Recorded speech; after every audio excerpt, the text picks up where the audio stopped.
tarde, bem-vindos e obrigado por ter vindo aqui ao nosso encontro cada domingo, no vosso programa Nossa Vida, Nossa Fé. Hoje com o ilustre, reverendíssimo Padre Daniel Ávila. Aqui... Essa palavra eu nunca aprendi. Qual delas? Ao colo da minha avó, ela nunca usava a palavra ilustre. Mas eu aceito. Aceita? Ilustre. Estou bem, obrigado. E o senhor Padre Isaac, como é que está? Eu estou bonzinho. Graças Vai-se a Deus. andando. Deste calor, deste verão? Consola-me. Ai, meu Deus, minha alma.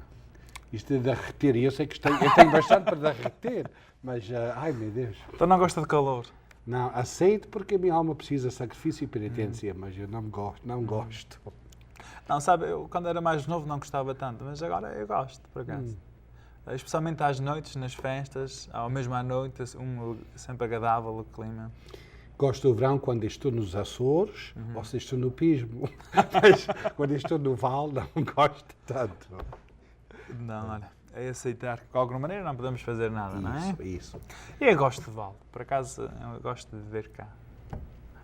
É um lugar, a pessoa tem que viver em algum lugar, este é um lugar. E aqui estamos neste fim de semana da 4th of July, que passou agora. Acho lá que todos passaram um bom fim de semana e estão voltando às suas casas ou estão vendo-nos na terça-feira. Acho lá que passou bem a celebração de independência dos Estados Unidos. Está bem, então vamos às leituras. Sim, estamos no 14º domingo do tempo comum e estamos seguindo do Evangelho de São Lucas neste ano C, terceiro ano do ano litúrgico. Evangelho de Nosso Senhor Jesus Cristo segundo São Lucas. Naquele tempo designou o Senhor 72 discípulos e enviou-os 2 a 2 à sua frente, a todas as cidades e lugares aonde ele havia de ir. E dizia-lhes: a seara é grande, mas os trabalhadores são poucos. Pedi ao dono da seara que mande trabalhadores para a sua seara. Ide, eu vos envio como cordeiros para o meio de lobos. Não leveis bolsa, nem alforje, nem sandálias, nem vos demoreis a saudar alguém por caminho. Quando entrardes em alguma casa, dizei primeiro: paz a esta casa. E se lá houver gente de paz, a vossa paz repousará sobre eles. Senão, ficará convosco. Ficai nessa casa, comei e bebei do que tiverem, que o trabalhador merece o seu salário. Não andeis de casa em casa. Quando entrardes em alguma cidade e vos receberem, concedei-o que vos servirem. Comei o do que eles vos servem. Curai os enfermos que nele houver, e dizei-lhes: está perto de vós o reino de Deus. Palavra da salvação. Glória a vós, Senhor. Nesta leitura que nós acabamos de ouvir, temos aqui vários temas. Uma das coisas mais interessantes é que Nosso Senhor, obviamente, que escolheu 12 apóstolos, mas ao mesmo tempo tinham muitos que iam atrás dele, e designou a esses como os chamados 72 discípulos, que também eram enviados para um certo ofício, para um certo trabalho, que também eram trabalhadores da messe ou da seara, tal como os 12. Será que existe então alguma diferença entre os 12 apóstolos e estes 72 discípulos? Eu acho que o nome significa alguma coisa diferente, não? Que é apóstolo, isto são palavras gregas, não? Apóstolo quer dizer que uma pessoa que é enviado, é mensageiro, não é? E discípulo é aquele que segue atrás de um mestre, de uma pessoa que é conhecido como sábio, como alguma pessoa que tem para impartir, para dar a sabedoria, e eles querem aprender. Só há duas, assim, já distinções, não? O apóstolo, os dois, o grupo de que nós falamos, os apóstolos e os discípulos foram chamados, foram ajuntados por Jesus para que ele podia ensiná-los, não? Ensinar por sua palavra, ensinar pelo seu exemplo, ensinar com as grandes obras que ele fazia em nome do Espírito Santo, o poder do Espírito Santo, mas também foram enviados. Os apóstolos enviados para predicar a boa nova e os discípulos também enviados, mas de um sistema um coisinha diferente, não? Indica-nos que antes de ser enviado, temos que ser discípulos, não? Temos que aprender aos pés do Senhor para poder então ter alguma coisa para levar. Eu acho que a palavra discípulo para este domingo nos chama a pensar nisso. Eu tenho um papel para fazer, não? Mas para fazer esse papel eu tenho que preparar-me para que eu tenha alguma coisa para dar, para compartilhar, e não só dar o que eu levo dentro de mim, mas o que Deus pôs dentro de mim e que Ele então me enviou para compartilhar com os demais, não? De uma certa forma, todos nós que somos bautizados somos discípulos do Senhor. Talvez alguns mais do que outros, porque há alguns que se esforçam para aprender. O discípulo não é só um título. Eu ia dizer que deve ser discípulos por intenção, não por querer. Porque nós, muitas vezes, isso pode ser uma tentação para nós. Que sou batizado, já tenho tudo, já sou completo, não? Deus quis que eu me salvasse, agora estou salvo, estou batizado. Mas discípulo indica uma pessoa que está aprendendo ativamente, que se dedica a escutar, a aprender, a estudar, para que então poder levar, para poder compartilhar. E isso, eu acho que muitas vezes, com todo respeito aos nossos telespectadores, mas muitas vezes a Igreja sofre de falta de discípulos. Temos muitos que são os batizados, os membros, não?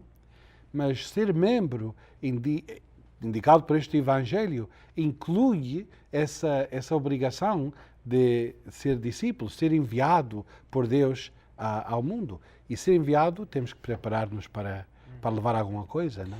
Talvez uma das razões por que isso é assim é porque nós dependíamos tanto dos sacerdotes e cada freguesia, a parte de ter um ou dois sacerdotes, tinha um sacristão ou tinha um ou duas catequistas.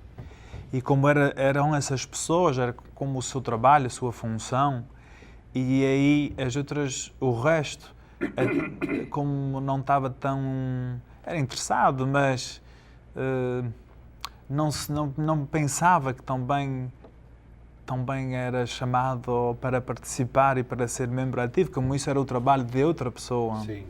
Como aquela ideia de pensar que é o professor na escola que educa o meu filho, em que o professor na escola ajuda os pais em casa a educar o seu filho. E talvez dentro dessa igreja, como nós dependíamos tanto e como só havia o papel do padre ou do sacristão, do catequista, que as demais pessoas como não tinham aquele incentivo para também prepararem-se, para também verem-se como membros importantes da comunidade. Não conhecer a sua dignidade, devido mesmo do batismo, não só da sua associação com o sacerdote. Eu acho que quando eu era criança, eu sentia isso, ouvia... A minha experiência da igreja era assim, não? O padre era tudo. Nós temos aí um monsenhor, ele era tudo, não? E então as pessoas que participavam ajudavam ao padre, não? Que eu acho que nos Açores também isso, o sacristão estava para ajudar o senhor padre, não? As catequistas faziam o trabalho do senhor padre, que é para educar os seus filhos na fé. O que passou, e estamos para lembrar isto durante este ano de fé, o que passou no Segundo Concílio Vaticano foi um redescobrimento desta ideia que a nossa chamada para servir na Igreja não depende da vocação do sacerdote, mas vem direito do nosso batismo. É no batismo que nós somos chamados a participar nas nossas paróquias, na nossa comunidade cristã, na Igreja Universal. Não só aí, mas também é um apelo às pessoas a viverem, sobretudo, aquela igreja doméstica, de que não é só na catequese de onde se ensina a doutrina, que a primeira catequese é em casa. Não é só também o pensar, ao meu ver, não é só um pensar que isto é agora para toda a gente ir e fazer alguma coisa na igreja, mas é também para pensar que sou, como membro, como discípulo ativo, que exercer esse chamamento começa em casa, não é na casa dos outros. Claro, não é nem é um nem o outro, é as duas coisas, não? Que primeiro nosso discipulado, nossa vida de discípulo comece na nossa vida doméstica, aos pés dos nossos pais, os pais que educam os seus filhos, os pais que dão o exemplo de povo de oração, a palavra de Deus que está vivo aí, não? Isso é o princípio do ministério. Mas a igreja também depende, e agora depende até mais, podemos dizer, não? Que depende mais hoje em dia de participação ativa dos leigos, dos fiéis, por falta de sacerdotes e os que participam no sacramento da ordem, da Sagrada Ordem. Nós ainda precisamos mais de que o povo tome o seu papel em diferentes ministérios da Igreja, não? Visitando os doentes, educando as crianças, trabalhando com os jovens, dando aulas de crescimento na fé para adultos, ajudar a preparar aqueles adultos que vão ser batizados e recebidos na Igreja, em diferentes ministérios, trabalhar com os pobres. Estas coisas todas são parte do ministério dos discípulos, que são todos aqueles que são batizados em Cristo, não? Exatamente. Eu acho que isto não é para dizer que é tirar o lugar ao sacerdote. De maneira nenhuma. Não é para tirar o lugar, nem como quem diz, bem, agora as pessoas vão ver os doentes, pois o sacerdote agora não tem que ir. Fica em casa vendo o futebol, não? Não é isso. E até muitas vezes são aquelas pessoas mais ativas na igreja, que até como no meu caso, são as pessoas que me ajudam a ser melhor padre, porque às vezes a fé e a dedicação deles, o que fazem é envergonham-me a mim mesmo. E faz-me pensar, olha, se esta pessoa que trabalha, que tem um trabalho grande, que tem família, e faz isto, não tem desculpa para não fazer isto e mais daquilo que faço. Sim. Eu que vivo a vida dedicado a isto, não? Completamente. Isso, de uma certa maneira, quanto mais ativos estão os laicos e com maior fervor, até como demanda aquecem a nós, não? Assim, obriga-nos, melhor dito, essa palavra é melhor, obriga-nos a até ser melhores. Bem, meus amigos, chegamos ao intervalo e nós vamos estar aqui daqui a 1 minuto. KNXT TV is proud to say thank you to all its viewers who have given their support for over 25 years. And only through your support is KNXT able to provide spiritual and informative programming. Please remember KNXT in your long-term support through wills, bequests, trust, and plan giving. Your gift is important to the future of Catholic television. Help preserve the strength of KNXT's message based on the teachings of Christ. Keep KNXT in your future plans. Muito obrigado por ter regressado connosco, onde estamos aqui falando deste 14º domingo, em que falamos sobre o papel essencial de um chamamento, um alerta, para que todos nós começarmos a reparar que somos discípulos, que fazemos parte da mesma igreja e que queremos e devemos trabalhar ainda mais para a missão da igreja. Diga. Eu estava pensando, para Isaac, quando estávamos no intervalo, que muitas vezes usamos este evangelho no meu trabalho de diretor de vocações. Falamos da cera que que é grande, mas os trabalhadores são poucos. E muitas vezes nós usamos esse texto para falar da necessidade de sacerdotes, não? Vocações sacerdotais. Mas pode-se aplicar a isso, como estavas a dizer antes do nosso intervalozinho. Isto não diminua de maneira nenhuma o papel e a vocação e a necessidade do sacerdócio.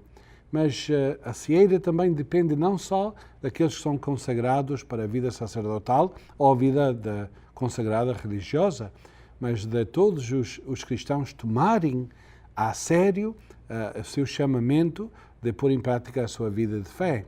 Não só ser bons, não só evitar o pecado, não só ir à missa, não só cumprir as obrigações da fé, da religião, mas também de ser ativos no propagar da nossa fé, não? De estender o reino de Deus no mundo de hoje. Essa pergunta tem que ser parte da nossa vida, cada um de nós, como sacerdote, ou como laicos, ou como religiosos. O que é que eu estou fazendo para estender o reino de Deus no mundo em que eu vivo, no lugar que eu ocupo neste mundo? O que é que eu fiz hoje, ou esta semana, o que é que eu estou a fazer para que o reino de Deus se estende mais no mundo de hoje? Eu acho que a resposta pode ser tão simples como os que vivem a sua vocação matrimonial. Estou vivendo como Deus quer, fiel, dedicado, homem ou mulher da minha família, da minha casa, do meu esposo, minha esposa. Estou vivendo essa vida, estou criando meus filhos segundo a lei de Deus, não?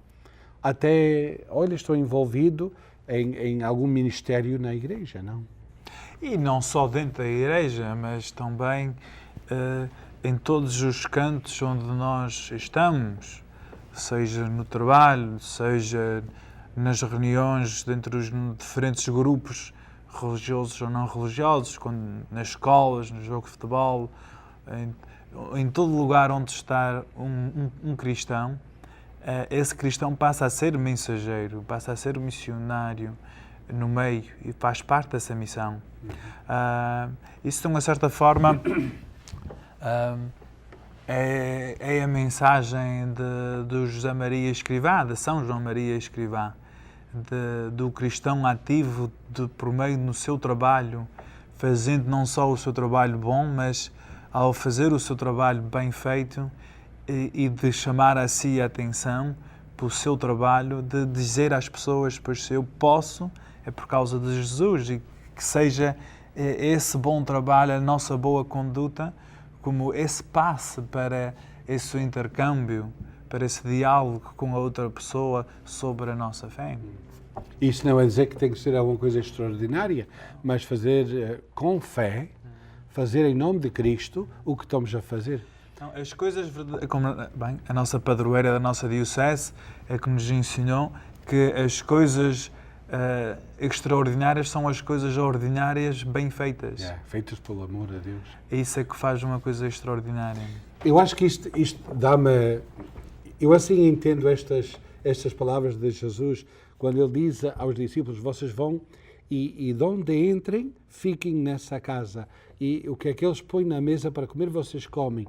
Ele não estava só dando instruções que vocês não vão envergonhar os que vos convidam à sua casa a não comer as suas lapas ou as coisas que eles pôs lá na mesa.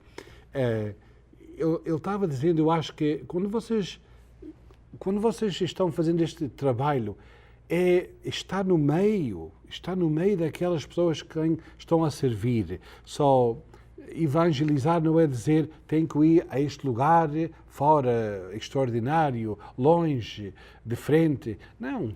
Estamos nas casas dos nossos amigos, estamos nos trabalhos onde está a nossa gente, estamos em lugares onde estão as nossas famílias. Aí, onde os pratos servem dia atrás dia, coisas ordinárias, onde as coisas não são assim coisas sempre de festa, nem sempre de luto, mas são a vida comum, a vida diária. É aí, nessas circunstâncias, que nós temos que dar testemunho de Cristo, não?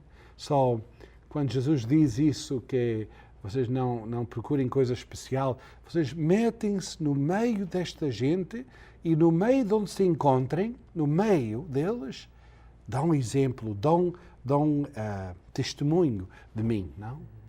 E estar no meio das pessoas onde estão não significa começar a atuar ou falar como eles para pensar que vamos ser amigo deles. Yeah. Não é ser amigo fingindo, Sim, mas não é sermos sendo, falsos, é sendo autênticos. E até pode ser que nem sequer vamos chegar a ser amigos com ninguém.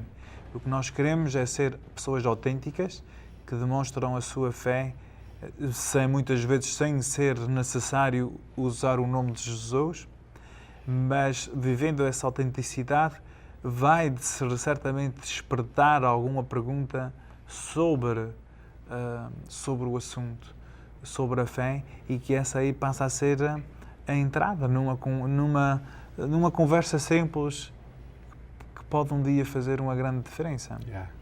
Eu lembro de uma vez, quando eu estava em Hanford, que foi casamento, a festa do casamento, depois da cerimónia na igreja, e eu estava lá e com todo o povo, e tinha, não sei se era uma whisky ou uma champanhe, não sei o que é que eu tinha na mão. Tinha lá uma bebida alcoólica e estava compartilhando a festa. E vem uma pessoa falar comigo, disse: Senhor Padre, posso falar contigo? Disse sim. E ele acerca-se a mim e disse: eu tenho uma coisa que eu queria falar contigo. Nunca falei com um padre, mas eu vi-te aí com essa bebida na mão. Disse: este gajo, ele é normal. Eu vou ver se eu posso falar com ele. Isso marcou-me, ainda era novo no sacerdócio. Eu marquei-me que uma pessoa tem que estar no meio do povo que quem serve, mas não é dizer agora que eu tinha que ficar bêbado para que eles vejam que eu sou igual a qualquer um, não.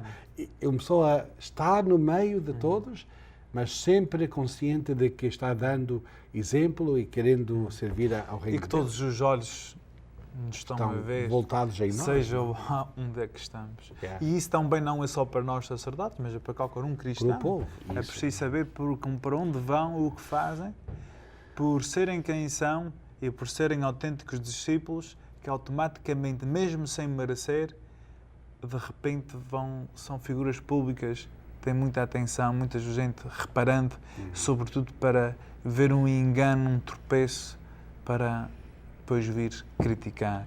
Yeah. Muitas vezes. E isso talvez é aqueles lobos que falava de Nosso Senhor, em que Nosso Senhor nos diz que nós somos como essas ovelhas e que nos vai lançar para esse mundo que às vezes pode ser muito cruel, até tanto cruel como os lobos. Yeah. Isso faz-me lembrar outra situação, que o outro lado foi no dia da minha ordenação e estávamos lá na festa e nós decidimos ter um baile, missa, comida e até um bailezinho, porque tínhamos um conjunto que era ainda primos meus e eles queriam tocar, só tivemos um bailezinho depois. Coisa de família, bailes de roda e bailes normais. E uma senhora já de idade acercou-se a mim, estava bailando, não sei com quem, uma familiar, uma pessoa lá, e ela disse: olha, senhor padre, os padres não podem bailar, não podem dançar. E eu disse: well, eu não sei se podem ou não, este pode, só este sabe bailar, não? E a senhora estava dizendo que há coisas que uma pessoa não pode fazer, e eu pensei, bem, se o padre não pode fazer, também ninguém pode fazer, não? Se nós temos que ver se é uma coisa imoral, então não é só o seu padre que não faz, mas é qualquer um de nós que não demos mal testemunho, não demos mais mal exemplo, não? Temos de estar consciente disso, que entre o meio dos lobos, os lobos procurem sempre procurar a fraqueza da ovelha, não? Aquela mais fraca, aquela mais velhinha, aquela mais novinha que pode atacar, não? E eles estão sempre a procurar as nossas faltas, nosso ponto débil, não, para atacar. E nós então temos que estar conscientes. Ninguém pode ser perfeito, não? Ninguém é perfeito neste mundo. Mas temos que procurar estar a minha vida em acordo com a vida de Jesus, ou estou vivendo uma coisa oposta, que não serve ao reino de Deus, mas serve para dar mau exemplo. Não? Pois isso é, e no meio disto tudo, é por aí que nós somos chamados a ser trabalhadores nesta construção deste reino. E também é interessante essa imagem de trabalhadores, de seara, que é um campo imenso, um campo onde dá de tudo, e também automaticamente trabalhadores na seara significa trabalho e trabalho duro. Não é do meu tempo, imagino que o senhor também nunca trabalhou no campo com uma foice a apanhar trigo, mas num calor e com aquela palha e com o sol, é trabalho duro. E isso é a imagem, já Nosso Senhor nos está preparando para todos nós, preparando para aquela realidade, para não pensarmos que vai ser fácil, mas sim que é difícil. A seara, mas isso eu entendo bem, já é no momento do fruto, não? Que a pessoa está ajuntando o fruto, não é semear, não é preparar, já é o momento da colheita, não? Só esse exemplo eu acho que também tem que ter alguma significância. Nós somos chamados não a começar o projeto, mas ajudar Jesus a levar o projeto ao fim, não? Ele já fez o trabalho, ele já semeou com o seu sangue a semente da palavra, ele já aguou a planta através do seu sangue. Nós somos chamados a participar na colheita, no fruto. E é trabalho, mas é um trabalho feito com essa esperança, não? Que nós vamos participar na cieira, na colheita, no fruto que vão sair deste fruto. Por nosso trabalho, participamos nessa abundância que Deus vai a colheitar. E isso também aí também passa a ser como um sinal de amor, da forma como o Senhor confia em nós. Tem aquela confiança de dar-nos um trabalho nesta grande e imensa missão, tal qual como quando nós éramos crianças e nossos pais ou alguém pela primeira vez nos deixava fazer um trabalho de grande, ajudava-nos então, não ajudávamos, mas sentíamos felizes, contentes por contribuir. E assim passa a ser um grande sinal também desta confiança do amor de Deus para conosco, que assim nos convida a participar nesta seara, nesta messe do Senhor. Então, muito obrigado por ter-nos acompanhado mais uma vez e boa tarde e boa noite.